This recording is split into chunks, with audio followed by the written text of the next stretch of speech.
It is multidisciplinary. As a counselor, I provide a lot of counseling to individuals that look like me. Oftentimes, a lot of clients that really struggle with finding counselors that also have similar cultural experiences or just can't afford counseling. A lot of my clientele are individuals who are on funding, and so some counselors don't want to take those clients, but I think they deserve and need mental health services just like everybody else does. And so part of my advocacy is providing that service, providing that individual that can be representative of your culture and of other cultures and can provide a service regardless of how much it may cost. As a counselor educator, having those difficult conversations, having conversations that we need to have around competency, around advocacy, around social justice practice, and training counselors and training to be that is another form of advocacy.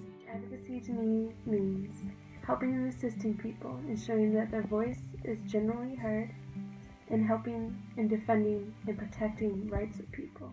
My advocacy looks like challenging the status quo, asking questions about things that don't quite add up, things that don't quite make sense, things that are missing information.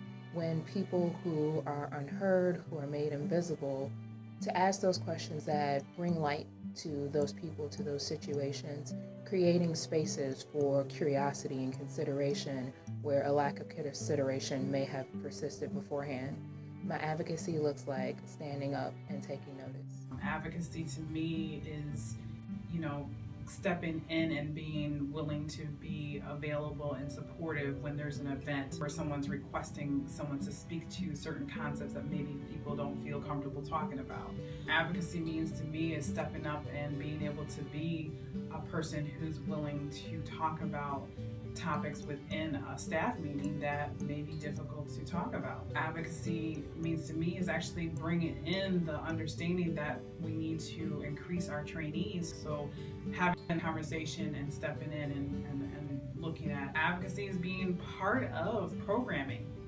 You have to be consistent and willing to be available to increase your own knowledge. So me being part of different professional development opportunities, so being a diversity and equity facilitator, being someone who is willing to create seminars for trainees to have these conversations. The way I advocate that I feel most proud of is my classroom.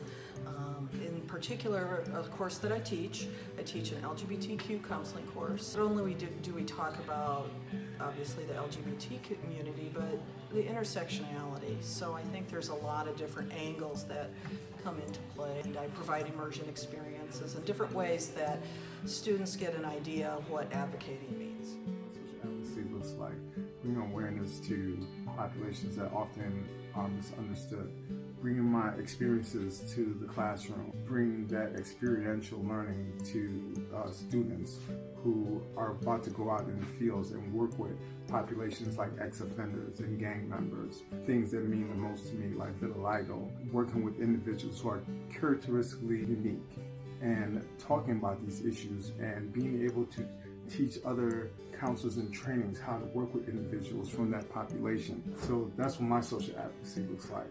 What does yours look like?